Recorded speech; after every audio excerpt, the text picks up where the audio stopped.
Yolanda Díaz, vicepresidenta del Gobierno, ministra de Trabajo, ¿va a ser la candidata a presidir el Gobierno en las próximas elecciones generales? No he tomado esa decisión, pero cuando la tome la comunicaré, como les vengo diciendo, a los medios de comunicación y, por supuesto, a todos los espacios que sean pertinentes.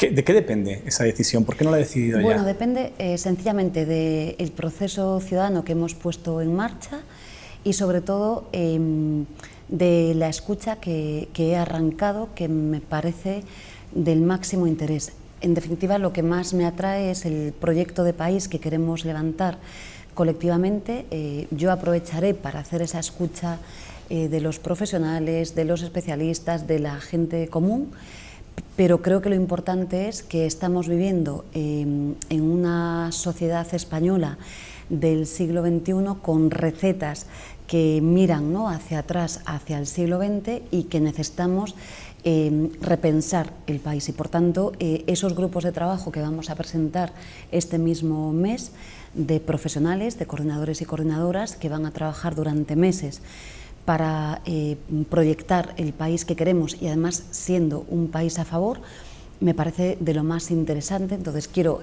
primero ese gran boceto, ¿no?, de una España que es moderna, que es feminista, que es ecologista, que es joven, que es dinámica, que es un poco la realidad de lo que tenemos, y después ver también bueno, cuál es la recepción y cuáles son las inquietudes de la gente. Y ahí, con todo ese trabajo que haga durante muchos meses, tomar una decisión. ¿Qué ha aprendido en estos primeros encuentros que ya está celebrando? Algo tenía dudas. Fue muy controvertido el modelo que he diseñado. Desde la propia denominación, cuando no es un nombre, es un proceso dialogado, ¿no? Soy una especialista en diálogo social y es una herramienta que funciona. Siempre he dicho que lo importante del diálogo social es que es un proceso, ¿no? A mí me gusta que todo el diálogo social acabe con acuerdo. Pero aunque no acabe con acuerdo, siempre digo que lo importante es que todas las voces están y todas configuran las normas, aunque después no lleguen a acuerdos. Bueno, el proceso de escucha es algo semejante. Es que yo no hablo y la ciudadanía explica sus puntos de vista y da sus aportaciones a la España que queremos, ¿no? Mi primer escucha, que fue con jóvenes climáticos, coincidió en la semana del debate del Estado de la Nación. Eran 40 jóvenes con una formación extraordinaria. Me quedé perpleja, y lo primero que me dijeron es bueno, que esa misma semana se celebró en España un debate sobre el Estado de la Nación, y los temas que a ellos les preocupaban, ninguno de ellos había sido tratado en el debate del Estado de la Nación. Pues temas que plantearon, sin lugar a dudas, la profundidad de la emergencia ecológica y climática, y la convicción que estos cambios han de ser sociales. Uno de los chicos, o una chica, no me acuerdo quién fue, dijo: Yolanda, no vamos a cambiar nada hasta que hagamos que la emergencia climática esté en los puestos de trabajo, esté en una cajera de un supermercado, que ella haga parte y tome como propio la necesidad de tomar las riendas a un cambio que es de una profundidad brutal, es decir, que está cambiando nuestras vidas. Muchos y muchas de ellas lo han dicho. La cercanía con lo social, ¿no? Por eso mi preocupación a veces, yo creo que lo he dicho en este propio periódico, que no se pueden hacer las transiciones desde arriba, ¿no? Y curiosamente tenían una mirada de que lo social era clave, es decir, que tienen que estar los trabajadores y las trabajadoras dentro, que tienen que estar los empresarios. Lo de Supiot, ¿no?, que el jurista que nos decía no puede haber ninguna gran transformación sin saber lo que piensan los trabajadores y los empresarios y lo que hacen las trabajadoras y las empresarias. Es decir, que esa mirada conjunta me ha sorprendido muchísimo en los jóvenes, la percepción que tienen de solidaridad en el mundo, la grandeza y la presencia en los cambios alimentarios, la convicción hacia el derecho de la movilidad. Plantearon muchísimos temas diciendo en España no se garantiza el derecho a la movilidad, no solo es que vayan ya hacia otras formulaciones de transporte que por supuesto son más ecológicas y colectivas, sino que decían lo principal es que debatamos acerca del derecho a la movilidad y también el derecho a la alimentación y a la transición alimentaria, que ha de ser justa, decían ellos. O sea, hicieron unas reflexiones que yo, sinceramente, me quedé perpleja. Es decir, lejos de... Fue el primer escucha, estaban muchos periodistas allí, creo que había una vocación de lo interesante que resultó y el aprendizaje de que lejos de los discursos que se dan, muchas veces en el mundo político, ¿no?, que la gente no quiere participar, en fin, no. Yo llevo 2 escuchas y ayer lo he visto con una temática que es muy compleja, que es la despoblación en el rural, los incendios, la vida en el rural, ¿no?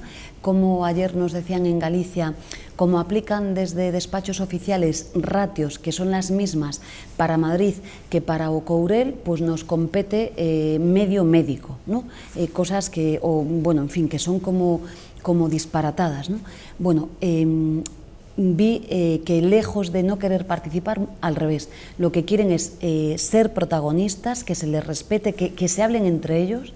Ayer nos decían desde investigadores del CSIC, profesoras universitarias, ecologistas, productores gandeiros, Oliver Lache, ¿no?, un cineasta que estaba allí, decían, es que ni siquiera entre nosotros tenemos la oportunidad de hablar, de discutir, de hacer síntesis. Por tanto, el aprendizaje para mí, para mi equipo, está siendo muy relevante. Por tanto, no es verdad. Lo que sucede es que la política, desde luego, está siendo convertida en un obstáculo, creo que para la ciudadanía. Y la ciudadanía lo que quiere es que los políticos resolvamos problemas, que seamos útiles y no generemos ruidos. Por tanto, llevo 2 escuchas. El viernes que viene iré a Bilbao. Y sí, creo que más allá de las críticas ha sido un gran acierto. En mi propio equipo nadie confiaba en este modelo excepto una persona, yo misma. Y es verdad, siempre vamos contra reloj y creo que funciona.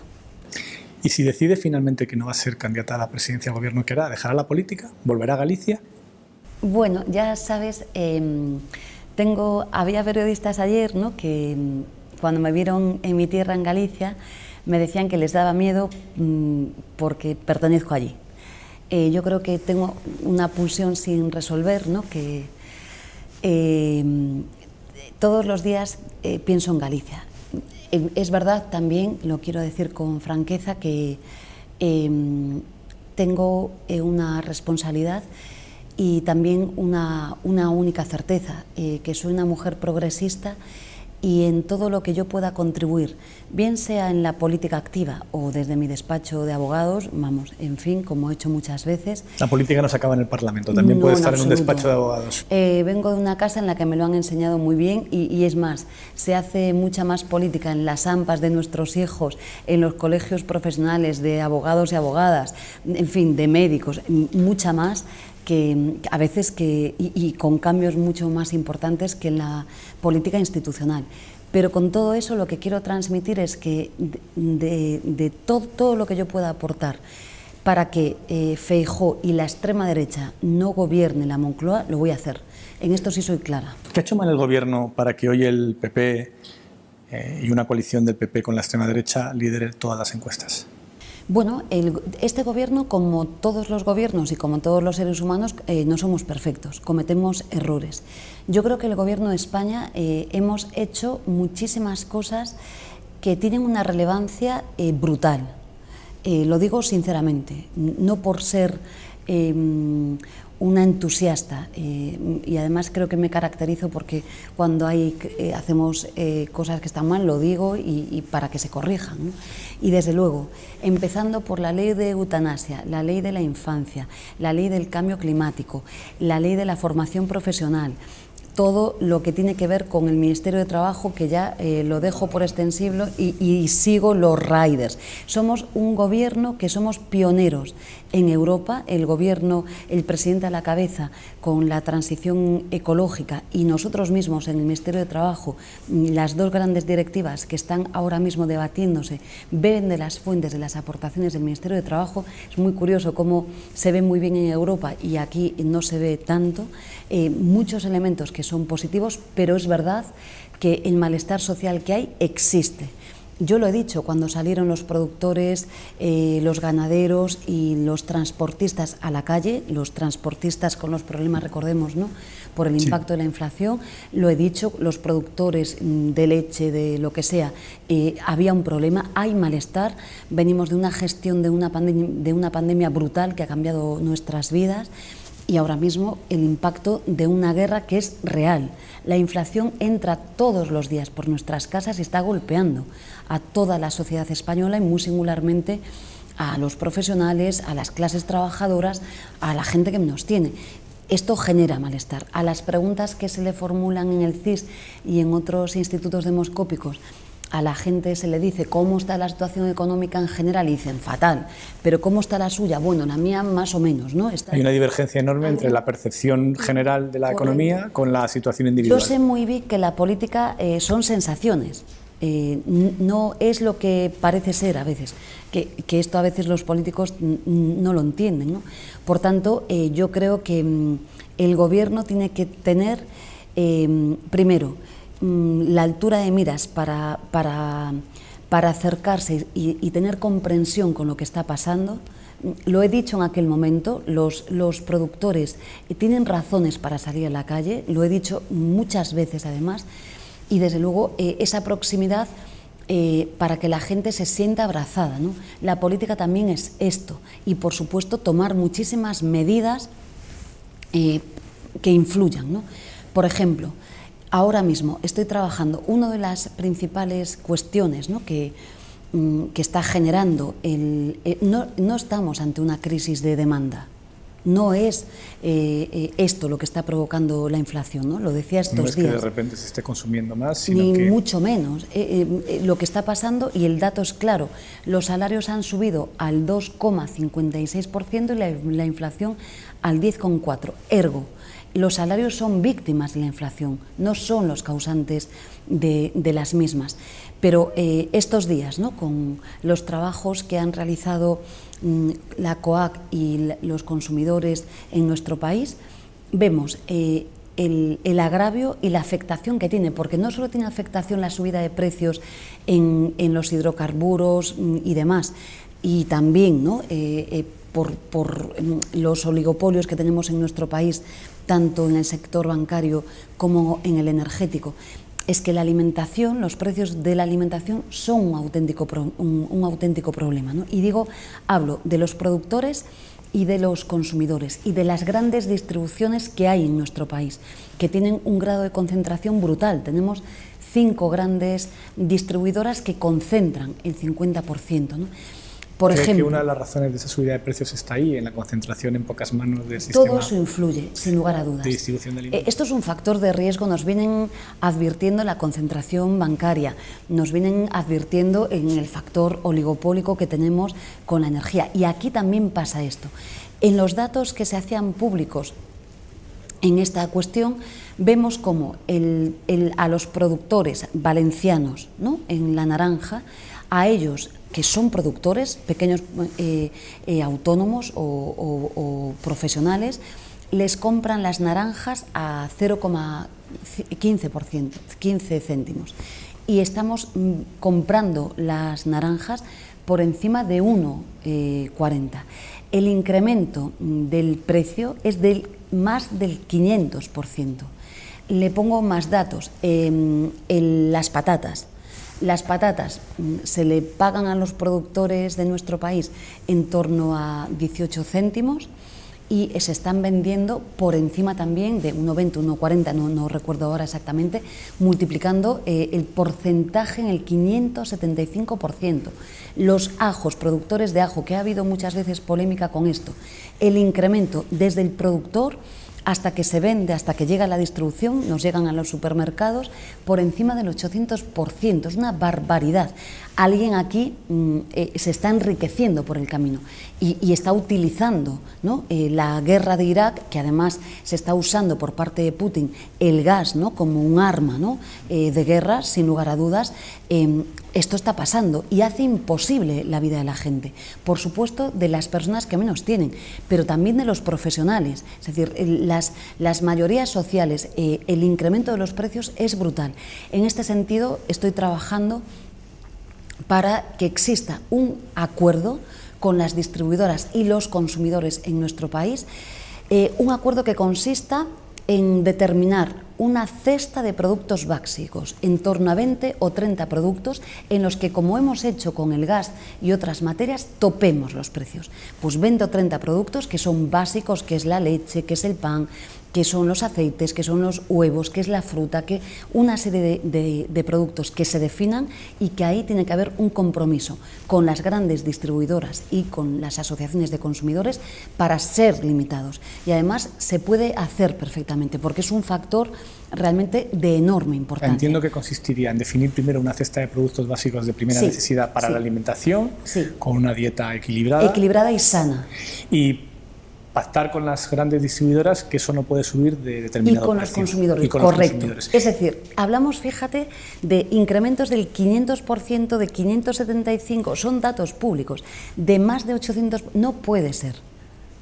Está claro que aquí alguien está haciendo negocio. ¿Y se ha encontrado con el acuerdo o la colaboración de esas grandes distribuidoras de alimentos? Aún no nos hemos reunido, lo vamos a hacer. ¿Lo van a plantear ahora? Sí, lo vamos a plantear ahora porque llevamos, desde que he vuelto de vacaciones, planteando medidas, ¿no?, para intentar compensar el efecto de la inflación en la vida de la gente.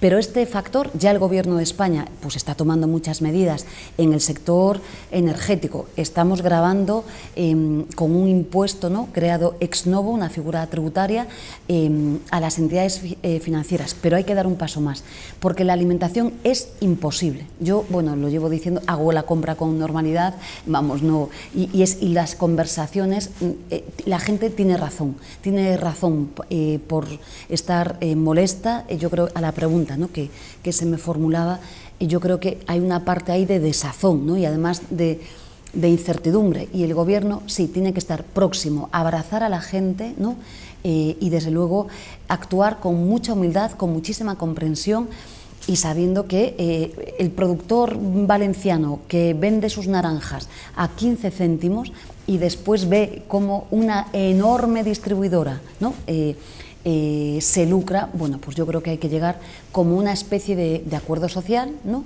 en el que las partes, digamos, pues una cesta de productos básicos. Sigo diciendo que hay que actuar más en los márgenes empresariales. No lo digo yo, lo dice el Banco de España.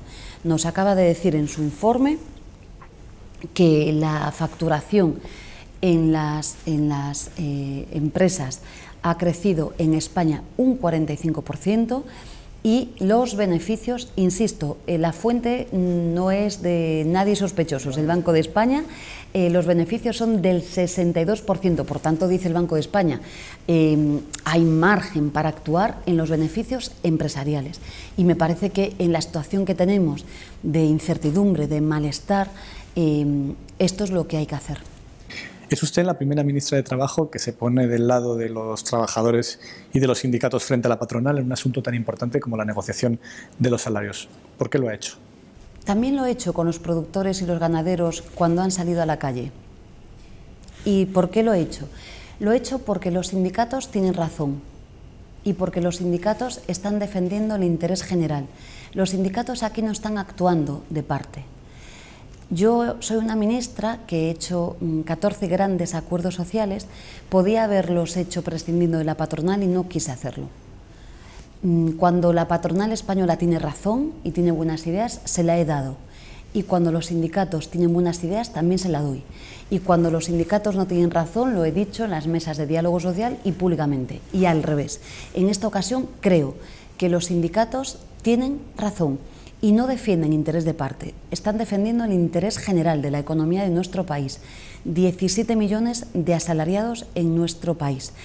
Yo creo que estos días nadie sabía en España, o no se acordaban, que se han levantado de la mesa del ANC el 5 de mayo. Y como he dicho, creo que ha llegado la hora. ¿Desde entonces no ha habido negociaciones? Ninguna. Esto es una competencia que no tiene el Gobierno, son de los agentes sociales. Ninguna. Y por tanto, les he pedido que vuelvan a la mesa. Y sí, la patronal española, como ha estado en otras ocasiones a la altura, es que tiene que revalorizar los salarios. Se han registrado en julio tan solo 450 convenios colectivos, lo que indica es que se está bloqueando la negociación de los convenios y esto es malo para nuestro país. Por tanto, lo vuelvo a decir, pero digo más, los gobiernos no son neutrales, lo que no son de parte, pero no son neutrales. El gobierno Zapatero no fue neutral cuando desplegó una auténtica agenda feminista. El gobierno de Aznar no fue neutral cuando nos metió en la guerra de Irak. Y yo creo que el gobierno del que formo parte no es neutral cuando decide gravar a las entidades financieras con un impuesto, hace lecturas de lo que está pasando. Por tanto, no somos gobierno de parte ninguno, pero no somos neutrales. Y en este caso, insisto, también como he dicho que los transportistas tenían razón, que los agricultores tenían razón, no pasó desapercibido y no tenía importancia, igual que cuando dije que los camioneros tenían razón, ¿no? Y son entre pequeños profesionales o tamaño medio, tenían razón, pues si la tienen, la tienen. Y dos, la democracia también es esto. La democracia y sus, digamos que, sus malestares, en términos constitucionales, tienen múltiples formas de expresión, ¿no? Y unas son pues las que hace el Ejecutivo, otras son las que hace el Congreso, lo que hacen, lo que decíamos antes, los colegios profesionales, lo que se hace en las juntas de personal o en los comités de empresa, también las movilizaciones y también las huelgas. ¿Es malo que las mujeres salgamos a movilizarnos el 8 de marzo? Yo creo que no. Sirve para avanzar en derechos. Por tanto, la democracia también es esto. Y no hay que tener ningún temor. Lo he dicho además también cuando se ha manifestado la derecha. Y he dicho respeto absoluto. Es si un los derecho sindicatos salen a la constitucional. Calle para pedir más subidas de sueldo, ¿saldrá usted con ellos? No, esto no puedo. También es verdad que he sido la única ministra, después me han acompañado, además me acuerdo bien, la vicepresidenta, la señora Calvo, Ábalos, Irene Montero y Ione Belarra y demás. Fui la primera ministra que decidí ir a una manifestación por normalizar las cosas, en primer lugar porque la manifestación del 1 de mayo, bueno, es como una manifestación, ¿no? Casi de más festiva, ¿no? que otra cosa, ¿no? También reivindica derechos, por supuesto, y es verdad que fui la primera ministra, pero no puedo ni debo formar parte de las movilizaciones. ¿Qué argumentos le da usted al presidente de la COE, Antonio Garamendi, cuando trata de convencerle de que la patronal tiene que aceptar subidas de sueldos? Yo creo que Antonio Garamendi es consciente de esto. De la misma manera, ¿Qué impide entonces a la COE llegar a esos acuerdos? Bueno, yo creo que la patronal española cometió un error levantándose de esa mesa. Y me consta además que los sindicatos estaban haciendo propuestas razonables. Es verdad, las dos partes teniendo una inflación tan elevada, ¿no? Pues es lógico que da vértigo, ¿no? Porque hay ciertas inseguridades. Bueno, yo creo que ahora mismo ya conocemos más o menos los niveles de inflación con los que podemos cerrar el año. Y lo que no es de justicia en ningún caso es que se estén bloqueando las negociaciones colectivas, porque eso sí que puede generar conflictividad social. No hay nada más que tensione en la vida de la gente que no poder hacer la cesta de la compra. Y esto está pasando en nuestro país. Por tanto, yo le pido responsabilidad a la patronal española. Ha estado a la altura siempre y lo tiene que volver a hacer. ¿Influyen factores? Claro que influyen factores. Yo creo que el señor Garamendi sabe, como yo, bueno, que no están actuando bien.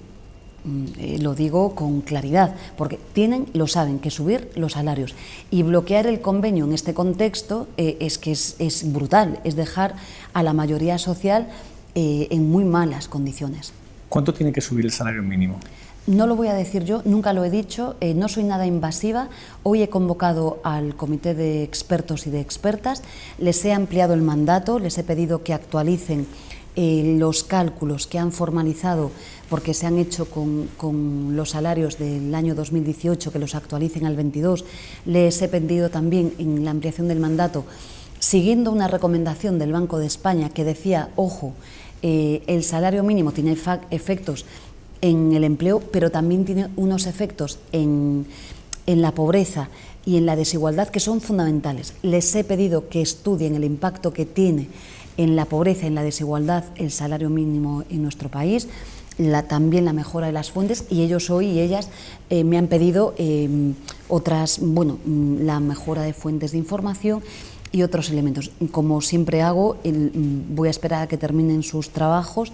Después convocaré la mesa de diálogo, voy a escuchar a todas las partes y después tomaremos una decisión. Pero no voy a dar, nunca lo hago y tampoco lo voy a hacer aquí ahora. ¿Y las pensiones? ¿Cumplirá el Gobierno con su compromiso de revalorizarlas con la inflación? Sin lugar a dudas. Y quiero mandar un mensaje de absoluta tranquilidad a los pensionistas de nuestro país, que sí, el Gobierno de España no va a hacer como el Partido Popular o como haría Alberto Núñez Feijóo. No vamos a recortar las pensiones ni vamos a tomar la medida que tomaría el señor Núñez Feijóo si gobernara. Por tanto, sí, vamos a mantener la revalorización de las pensiones de conformidad con el IPC. La Comisión Europea está presionando a España para que ajuste las pensiones y hay 12.000 millones de euros en los fondos europeos que dependen en cierta medida de esa reforma. Les piden que vayan más allá del modelo de sostenibilidad que está planteando el ministro José Luis Escrivá. ¿Qué opina de estas críticas de Europa? ¿Son sostenibles las pensiones españolas? Las pensiones españolas no solamente son sostenibles, sino que tenemos un sistema público, solidario y de reparto en España que es ejemplar. Y es el sistema que nos ha salvado de la crisis financiera. Recordemos aquella crisis con la gestión del Partido Popular que nos colocó en una tasa de paro del 27%, estamos hoy en el 12,4%, una mala cifra, pero singularmente muy por debajo de las medias de todos los registros históricos. Y desde luego no vamos a tomar ninguna de las medidas de recortes que el Partido Popular formuló. Es verdad que hay una pulsión en Europa, ¿no?, en este momento, de volver a las viejas recetas que, además de ser un fracaso, causaron enorme dolor social. Yo estos días me quedaba un poco sorprendida, ¿no?, cuando escucho al presidente Macron, ¿no?, hablar en términos, ¿no?, de dolor social, ¿no?, porque en definitiva estamos planteando esto, o al señor Powell, ¿no?, decir que vamos a tomar medidas que sí van a causar dolor. Si se está haciendo esto, ¿para qué sirve la política? Me lo pregunto yo, porque las medidas de recortes y de austeridad de la gestión de la crisis anterior han resultado fallidas. De hecho, la Comisión Europea aprendió de aquella salida a la crisis. Desde luego, máxima preocupación por la subida de tipos, lo estamos viendo en España, hay muchísima gente preocupada, igual que por la cesta de la compra, por sus hipotecas, la subida de las hipotecas, por el Euribor y, por tanto, insisto, no es una crisis de demanda. Y como no es una crisis de demanda, las salidas no pueden ser las mismas que si fuera una crisis de demanda. Y sí, mucha preocupación. Hemos tenido conocimiento por ustedes de los debates que hubo, ¿no?, en esa toma de decisiones, cuando el Banco Europeo, ¿no?, tenía la previsión de subir la mitad de lo que finalmente ha subido. Hemos visto los debates que, como siempre, son ideológicos, en los que han ganado los halcones, y sí que hay preocupación por esa pulsión, ¿no?, en la que hay una tentativa de volver a esas políticas que, insisto, causan dolor social. Europa tiene muchas almas y, desde luego, yo me quedo con la Europa que ha estado a la altura de una ciudadanía europea que supo entender que las recetas eran diferentes, que desplegó los planes, ¿no?, que tenemos hoy de recuperación, por ejemplo, en nuestro país, el SURE y un montón de medidas más. Es más, yo estoy con el ministro Orlando, que ahora mismo está en elecciones, ¿no?, pidiendo la transformación del mecanismo SURE en un gran fondo para abordar las transiciones ecológicas y digitales con lo social dentro, es decir, esto hay que hacerlo con recursos europeos. No se puede dejar a los países, ¿no?, que lo afronten, sobre todo por la desigualdad que tenemos entre nosotros. O estoy diseñando, y espero que lo culminemos con el viceministro belga, con Pierre, el mecanismo de alerta social europeo, que son como unos indicadores sociales, al igual que existen, ¿no?, en el ECOFIN, y que los Estados miembros tengan también que cumplir parámetros de carácter social, ¿no? ¿Por qué no se mide? ¿Por qué no se le dice a un país que tiene mucho paro, que tiene mucha pobreza? Pues que tiene que corregir estos factores, ¿no? En definitiva, usted tiene razón, pero las pensiones en España son sostenibles. De hecho, vamos a ver con el presupuesto de la Seguridad Social, como lejos de todo lo que se dice, piensen que ese presupuesto está pagado por todos ustedes, con sus cotizaciones, con su trabajo, y las políticas que hemos desplegado, ¿no?, de generación de empleo, de subir salarios, son claves para la recaudación, también para las cotizaciones. Por tanto, niego la mayor. No hay un problema de sostenibilidad. Siempre esto es ideológico. Lo que hay en España no es un problema de gasto público. Daba el ministro Escrivá estos días, ¿no?, los datos de gasto público en pensiones en España, y estamos incluso por debajo de muchos otros países europeos. Por tanto, hay margen. ¿Cuándo podrán empezar a cobrar el paro las empleadas del hogar? Estoy deseando que esto pase. Vamos a llevar esta norma al próximo Consejo de Ministros, el martes. Desde luego, primero, le quiero dar las gracias a todas las asociaciones de trabajadoras del hogar. Me emociono porque cuando estaba en mi despacho profesional he defendido a muchas trabajadoras del hogar y sé cómo estaban. También cuando fui diputada, y llevan tantos años estas mujeres, tantos, luchando por todas nosotras, yo creo que antes de nuestras madres, ¿no?, defendiendo estos derechos, y creo que este gobierno lo va a hacer posible. Por tanto, en cuanto se apruebe la norma, no solamente podrán percibir la prestación pública de desempleo, es que las vamos a igualar en derechos, en todos los derechos, los mismos derechos que tiene un trabajador o una trabajadora ordinaria, los van a tener ellas, hablo en femenino porque lo son así, ¿no?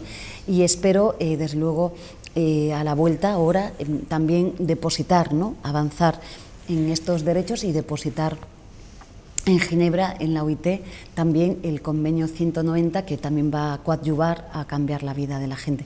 Por eso este gobierno está haciendo... a veces me pregunto, ¿no?, ¿cómo es posible que no se hubiera hecho esto durante tantos años de democracia, ¿no? O sea, estamos haciendo, el Gobierno de España, con el presidente a la cabeza, un montón de normas, ¿no?, que son absolutamente claves para mejorar nuestro país, ¿no? Pero es verdad que estamos en guerra, hay inflación y hay sufrimiento, y por tanto puede haber percepciones, ¿no?, por la gente de que no es suficiente. Ha pasado ya un año desde la entrada en vigor de la ley Rider y Glovo sigue utilizando autónomos. Uber Eats ha dicho que los va a recuperar, que son dos de las principales empresas del sector. ¿Ha quedado la norma en papel mojado por la insumisión empresarial? ¿Qué les espera a estas empresas que están incumpliendo la ley? Al revés, ya las hemos sancionado, y de manera muy intensa. Y créame, el peso de la ley se les va a aplicar con toda la dureza. Vamos a ver estos días todavía más actuaciones, y por tanto en el derecho siempre decimos, ¿no?, bueno, que las normas sirven para esto, lo que tienen que ser son buenas normas, pero es evidente que estamos desplegando, aplicando esta norma, y se está desplegando con enorme contundencia. Y estos días conoceremos más actuaciones, es decir, en España, van a seguir las sanciones, sin lugar a dudas, y la otra vía que hemos abierto. Por tanto, no nos vamos a aquietar, y si le digo con toda contundencia que la ley en España la tiene que cumplir todo el mundo, y además que es una vergüenza. No tienen necesidad de hacer esto. Hay muchísimas otras empresas españolas y no españolas que cumplen con sus derechos, que le pagan como hacen todos ustedes, absolutamente, que les aplican sus convenios colectivos, que están cumpliendo la ley. Por tanto, la ley es igual para todos. Los datos de la nueva reforma laboral en estos primeros meses están siendo bastante buenos. España está en récord de empleo, el número de contratos indefinidos no para de crecer y cada vez los contratos son más estables. ¿Cómo explica que una reforma así, que se había pactado entre la patronal y los sindicatos por consenso, que era la primera vez en muchísimos años en los que se ganaban derechos para los trabajadores, saliera en el Parlamento de carambola por el voto de un diputado del PP que se confundió, con el voto en contra de muchos partidos de izquierda, con el apoyo de Ciudadanos. ¿Qué pasó para que aquella negociación fuera tan mal? Bueno, yo lo que me produce es tristeza y tienen que explicárselo a sus ciudadanos, porque créame... a sus votantes. Sí, perdón, a sus votantes, tienes razón, discúlpeme, sí, a los votantes. Créame que a los lugares a cuantos voy, en Madrid también, la gente no solamente nos da las gracias, es que sabe que tener un contrato indefinido le cambia la vida. Por tanto, tienen que explicarle a sus votantes qué es lo que han hecho en cada uno de sus lugares. Yo entiendo que la política, hay cuestiones que son muy ideológicas, pues en los que uno, en fin, se puede posicionar de manera diversa, pero en una norma de tal enjundia que cambia, insisto, la vida de la gente y que además, si hubiera decaído, supondría que hoy siguiéramos otra vez ahora con crisis, con la norma de Mariano Rajoy, creo que no son políticos ni políticas útiles. ¿Usted habría dimitido si esa ley sin lugar a dudas, no sí. sale adelante? Sí, de hecho estuve a punto de hacerlo, sí. A pesar de haber salido, porque me ha causado enorme tristeza. No es la política que me han enseñado a mí en mi casa. Una de las primeras reformas que anunció al llegar a su cartera fue una ley de trabajo corresponsable, que luego está denominada Ley de Usos del Tiempo. ¿Reducirá por ley el Gobierno la jornada laboral en esta legislatura? Es una de las leyes más importantes, creo que de esta época. Hablar de los usos del tiempo en el trabajo. Y sí, hay que hablar de reducción de jornada, hay que hablar de productividad en las empresas. Tenemos un diferencial de productividad negativo muy importante del que nunca se habla con Europa. Un factor que está muy estudiado es el tiempo de trabajo, y también está muy estudiado que este viejo aforismo de la presencialidad, ¿no?, en los lugares de trabajo, lejos de aumentar la productividad, la disminuye. Está todo muy estudiado. A partir de unas ciertas horas, no solo no producimos más, sino que disminuye exponencialmente la productividad. Pero tenemos que hablar de muchas más cosas. Hay que hablar de un cambio en el uso del tiempo. ¿Qué quiere ello decir? Pues que podamos tener excedencias no solamente vinculadas a los cuidados, ¿no?, de nuestros ascendentes y descendientes, sino, por ejemplo, excedencias como existen en los países nórdicos. Si un profesional se quiere ir a estudiar un año pues a Alemania porque hay una especialidad en una ingeniería concreta y quiere estar allí un año, o se quiere ir a estudiar un idioma, esto también tiene que ser posible. Pero también que los trabajadores y los empresarios pacten entre ellos bolsas del tiempo. Es decir, que se negocie, que yo a lo mejor pueda decir, pues bueno, yo tengo una vida de no sé qué manera, ¿no?, y quiero ordenar mi tiempo en un año, ¿no?, de manera diferente. Como siempre digo, los trabajadores, me lo han enseñado en mi casa, han de ser ejemplares. Tienen que cumplir, y las trabajadoras, y ya está, se pacta, pero reordenan el tiempo. Es decir, una mirada que esté basada, creo que también en la flexibilidad interna, ¿no?, que tenga... que concite acuerdos entre la parte empresarial y la parte de los trabajadores, pero que vaya hacia un país diferente, y que además, y esta es la clave, no sean los trabajadores y las trabajadoras las que se adapten a la empresa, sino que, por ejemplo, en términos de cuidados, sea la empresa la que se adapte a los cuidados. Esto es posible, se hace en muchos países. Y créame, también está estudiado, aumenta la productividad, genera mayor motivación en los trabajadores y las trabajadoras, es bueno, y se corresponsabilizan más de formar parte de un proyecto en una empresa. Por tanto, es una de las leyes claves, y que sí tiene carácter y mirada transversal, porque la vida va a estar en el centro, ¿no?, pero es cambiarlo absolutamente todo, ¿no? Y me parece que no solo es reducir la jornada, que esto es importante, ¿no?, es mucho más. ¿Cómo se define usted ante la situación económica española? ¿Optimista? ¿Pesimista? Prudente. ¿Y estaremos mejor o peor dentro de 6 meses? No me atrevo a decirlo porque, como siempre digo, he visto que en una semana se desplomaron 800.000 puestos de trabajo que pensé que no íbamos a ser capaces de recuperar. Por tanto, soy prudente. Yo creo que el Gobierno de España está actuando como ningún otro gobierno ha hecho. Lo tengo clarísimo. Nos estamos dejando la piel y lo vuelvo a decir, ante una incertidumbre que es muy ancha, la certeza de que el Gobierno de España va a hacer las cosas que tengamos que hacer para evitar que las personas lo pasen mal. ¿Habrá subida del gasto militar en los próximos presupuestos generales del Estado? Bueno, yo creo que nuestra posición es conocida, la del presidente del Gobierno también.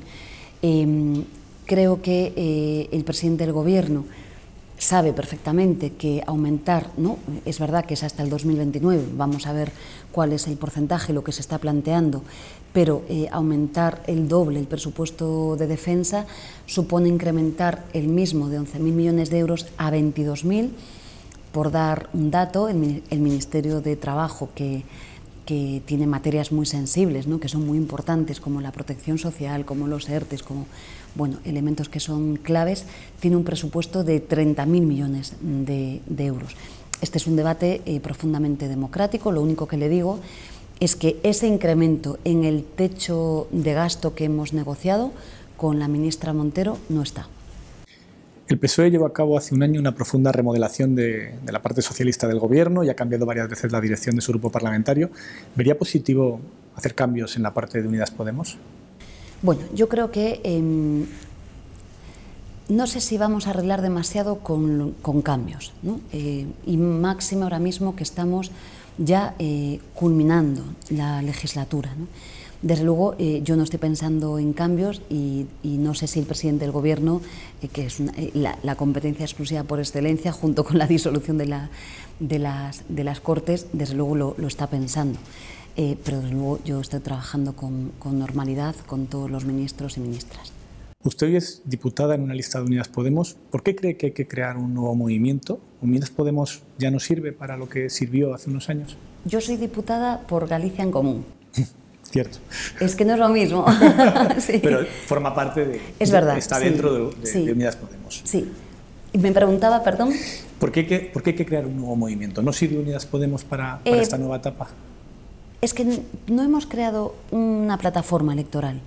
Lo que hemos lanzado es un movimiento ciudadano. He aprendido mucho de la experiencia chilena con el presidente y con los ministros y las ministras en Chile y en Colombia, ¿no?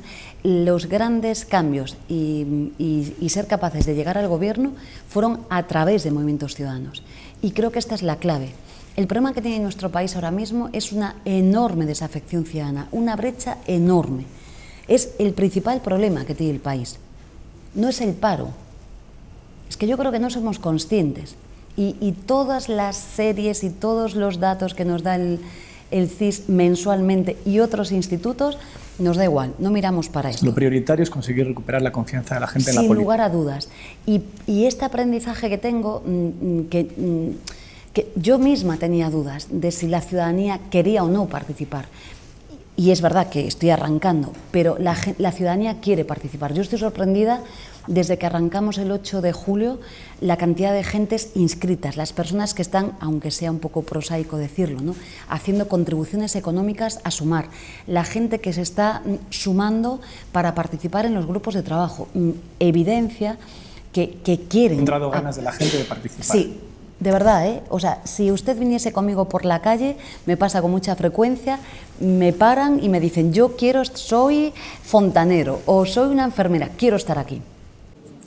¿Le preocupa la falta de unión de la izquierda, que al final, a pesar de este ilusionante proceso de escucha ciudadano, llega un momento de pactar una lista y nos encontremos con una desunión similar a la que ocurrió en las últimas elecciones andaluzas, donde hubo varias candidaturas de izquierda, una candidatura pactada en el último momento? ¿Le preocupa que pase eso en las elecciones generales? Yo creo que las izquierdas españolas tienen que darse una amnistía si quieren que gobernemos en el 2023.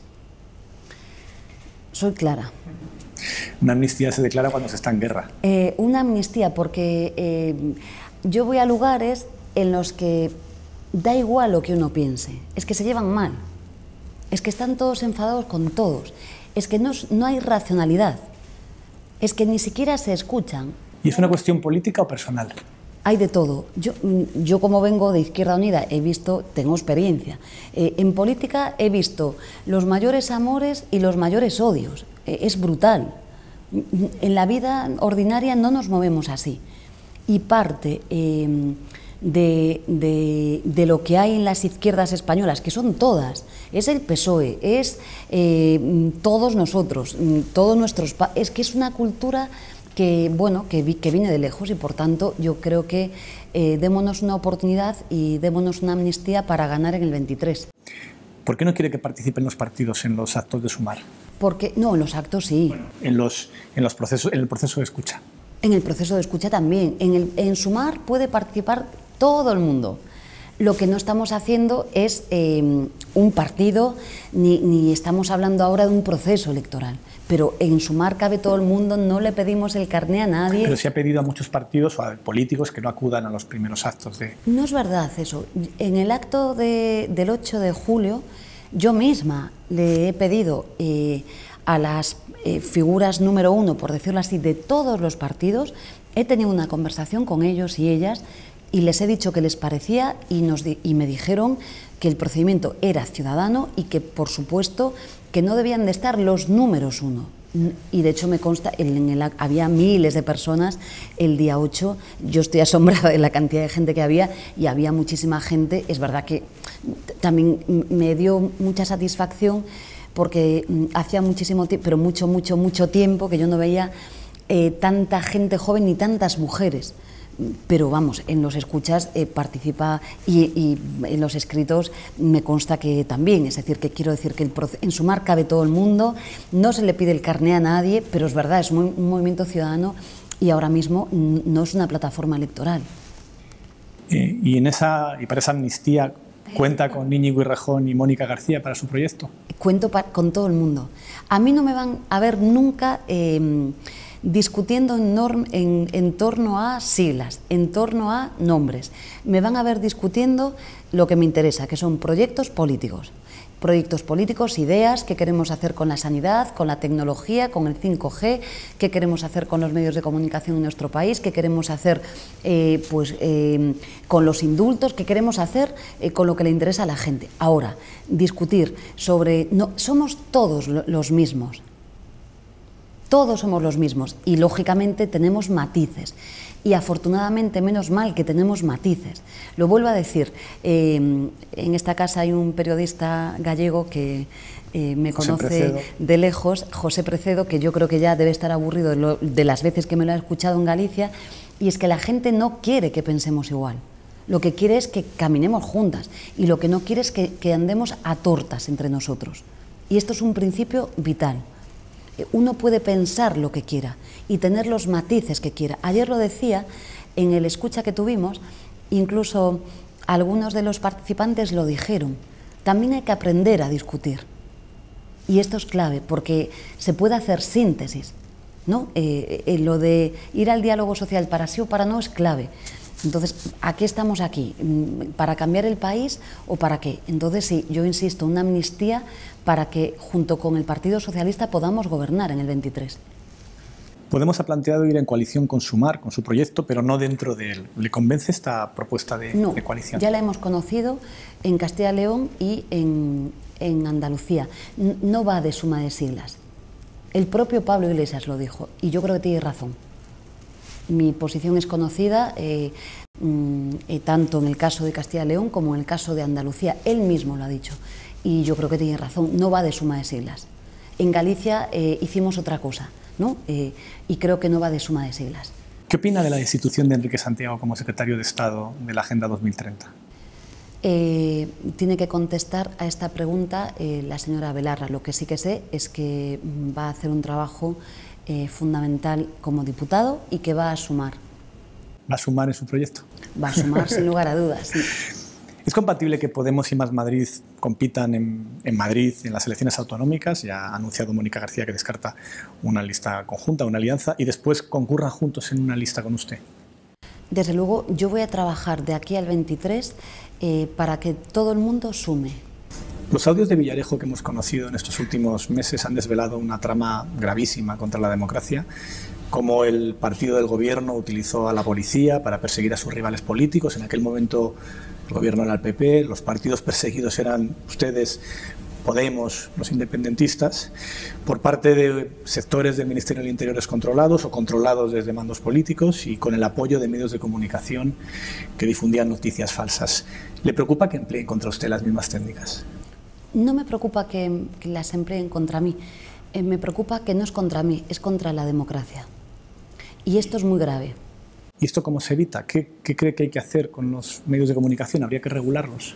Bueno, yo creo que hay que hacer algo fundamental y aquí mi posición, como sabe, es clara. Primero, respeto absoluto a un mandato constitucional, que es que la ciudadanía tiene derecho a información veraz. Esto es clave. Y hablar de información veraz supone que tengamos profesionales con prácticas correctas. No solo deontológicas, sino el ejercicio de la praxis diaria correctas. Y estamos viviendo un mundo ya no solamente de fake news, ¿no?, sino que de creaciones y de falsedades que no hacen más que dañar, no solo generan ruido, que ya es per se, ¿no?, muy cuestionable, sino que están golpeando la democracia. Y la ciudadanía, creo que el papel que tienen los medios de comunicación, que tienen ustedes, es clave en democracia. Fundamental, y por tanto ese mandato constitucional y ese derecho que tenemos la ciudadanía tiene que ser el derecho a una información veraz, de calidad, contrastada y desde luego actuando con rigor. Yo creo que le compete, ¿no?, a los profesionales del periodismo no solamente hacer esa reflexión, porque yo creo que debe de ser, ¿no?, partir del propio sector, sino que también me consta que la mayor parte de los profesionales no acuden a estas formulaciones. Es también verdad que hay medios que son de arriba abajo, fake news de arriba abajo, y también que, como hemos visto, han actuado de consumo para derribar, como en los peores tiempos, en los más oscuros de nuestro país, en este caso a los dirigentes de Podemos y por supuesto a los independentistas. Y esto en democracia es gravísimo e intolerable.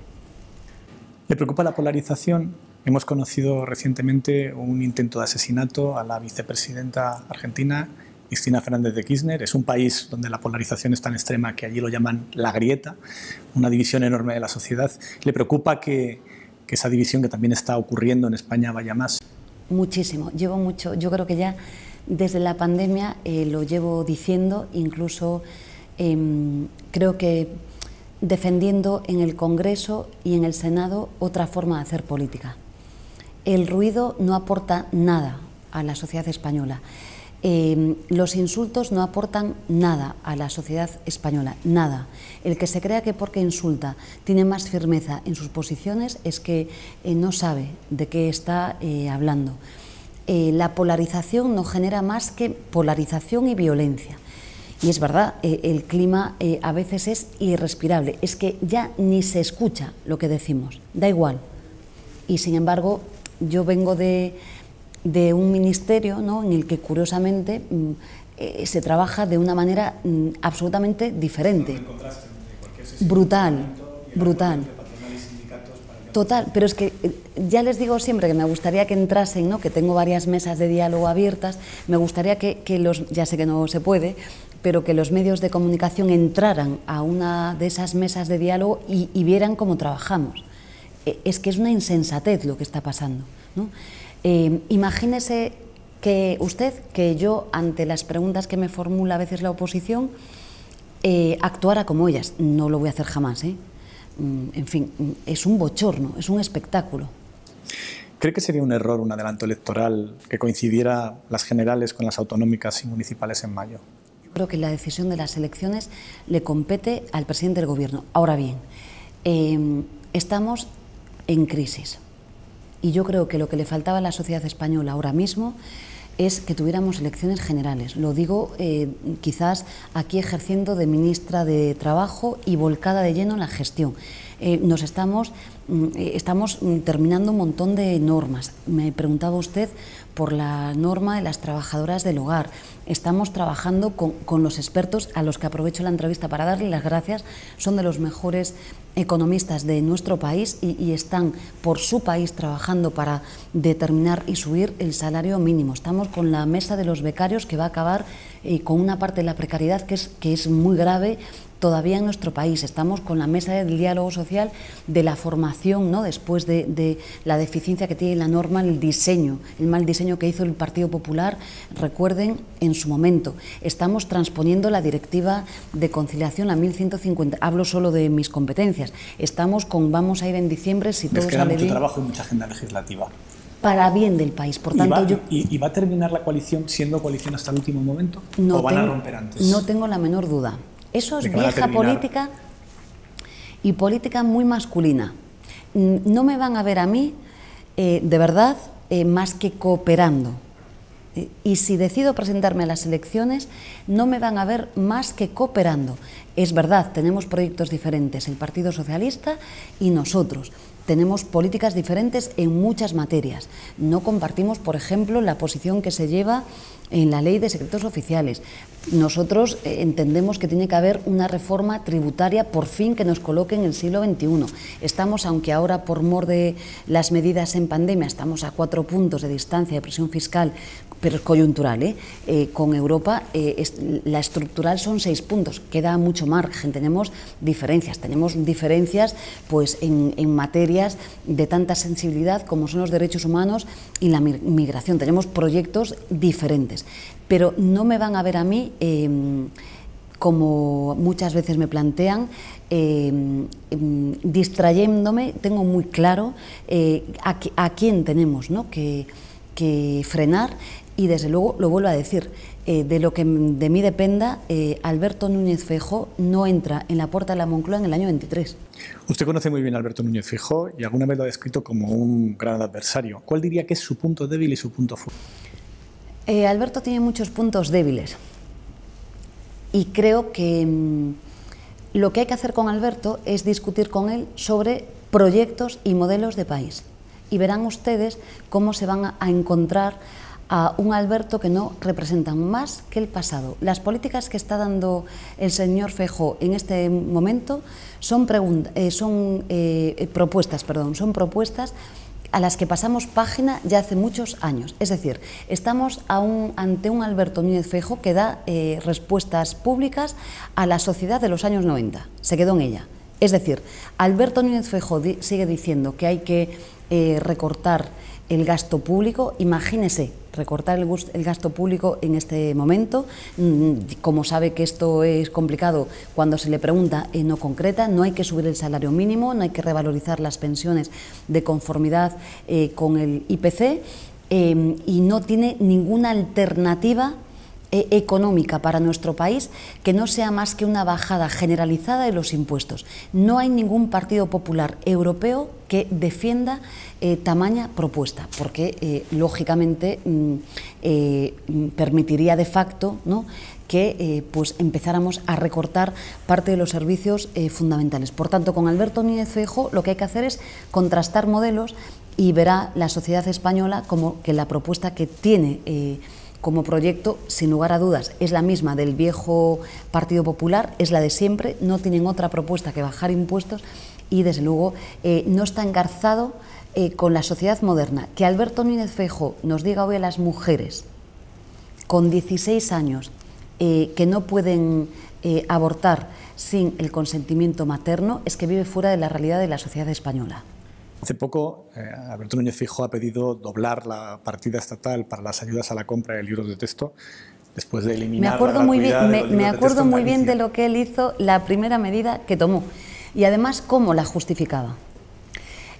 Cuando el señor Touriño adoptó una medida que fue una enorme medida, que con un impacto social importantísimo en Galicia, que era la gratuidad de los libros de texto como un factor de compensación en la educación, ¿no? Que es que efectivamente tengamos garantizado, ¿no?, que la educación pública es de calidad y que cualquier niño o niña que acceda a la misma va a tener sus derechos garantizados, ¿no?, sin ninguna disfunción. Recordemos que el argumento que por aquel entonces dio Alberto Núñez Feijóo es que era una injusticia porque había que, como siempre, ¿no?, fracturando y sin entender cómo opera la educación pública, sin entenderlo, diciendo que no era justo porque había padres que se lo podían permitir y otros no. No entiende el factor compensación que tiene estas medidas en la educación pública. Imagínese que traduzcamos esto en la sanidad pública. Pues no, usted, bueno, que también lo hizo, que también lo hizo. Quiero decir que fue la primera medida, ¿no? Eliminar la gratuidad de los libros de texto. Eliminar la gratuidad. Recordemos que Alberto Núñez Feijóo gobernaba el presidente Zapatero y aún no se había desarrollado la ley de estabilidad y del techo de gasto en nuestro país, y él fue el primer presidente que dictó esta norma con carácter autonómico. Es un acorazado de la austeridad. Digo porque esto no sé si se conoce en España. Es el primer presidente gallego que en su gestión, en sus primeros 3 años, triplicó la deuda pública, no sabemos para qué, en sus primeros 3 años, en el acumulado de los 27 años anteriores de democracia, es decir, todos los presidentes de la Xunta anteriores. Y la pregunta es, ¿para qué? Porque nosotros, ¿en qué se ha gastado ese dinero? Porque si la deuda pública es para hacer, ayer he estado, ¿no?, en la montaña lucense, los niños y las niñas van a la escuela en taxi. Si se lo hubiera gastado en hospitales públicos, en centros para mayores, ¿no?, con una población profundamente envejecida como es la gallega, o en medidas de carácter social, pues claro que correcto, pero insisto, triplicó la deuda pública. Él, que estos días en una entrevista en otro medio de comunicación cuestionaba, ¿no?, las deudas públicas ajenas. ¿Cuál es el estado interno del gobierno de coalición? ¿Qué tal es su relación con el presidente Pedro Sánchez y con el Partido Socialista hoy?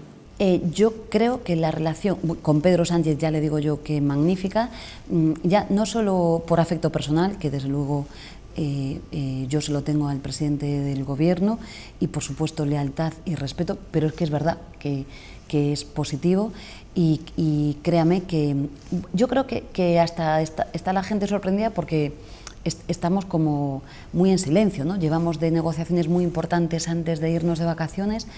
Que menos ruido fuera del gobierno. Ha pasado normas, yo le he citado ahora mismo, normas en las que no estamos de acuerdo, ¿no? Y con un respeto entre las partes, con un techo de gasto, estamos negociando los presupuestos generales del Estado, estamos negociando muchas normas y por tanto goza de una enorme salud. A los adversarios políticos ya les digo que tienen coalición para tiempo, y les digo más, sin lugar a dudas el futuro va a seguir siendo de una coalición progresista, por mucho que estén entusiasmados, ¿no?, con la única política que está haciendo en estos momentos el Partido Popular es que se convoquen elecciones. Bueno, pues ya le digo yo que tenemos coalición para... ¿Su proyecto es gobierno de coalición ahora y gobierno de coalición después de las elecciones? ¿Tiene sentido que en algunas circunscripciones vayan ustedes juntos en las listas? Bueno, yo creo que el Partido Socialista no está maduro para esta realidad. Es verdad que en España ha habido experiencias, sobre todo en el Senado, por la penalización que conlleva, ¿no?, esa Cámara, ¿no? Sinceramente creo que el Partido Socialista no está... Lo querría, pero usted no lo descarta. Yo soy una mujer, lo digo siempre, transfronteriza, me manejo muy bien en los límites, y creo que las propuestas siempre son en torno, las diferencias son en torno a propuestas políticas. Es que no va, a veces hacemos de las siglas un fetiche, lo digo siempre, y a mí lo único que me importa es usted qué defiende, qué queremos hacer en cada una de las materias de nuestra vida. Bueno, pues vamos a discutir sobre esto, pero creo sinceramente que el Partido Socialista no está en estas. Muchísimas gracias, presidenta. terminamos la entrevista. Gracias.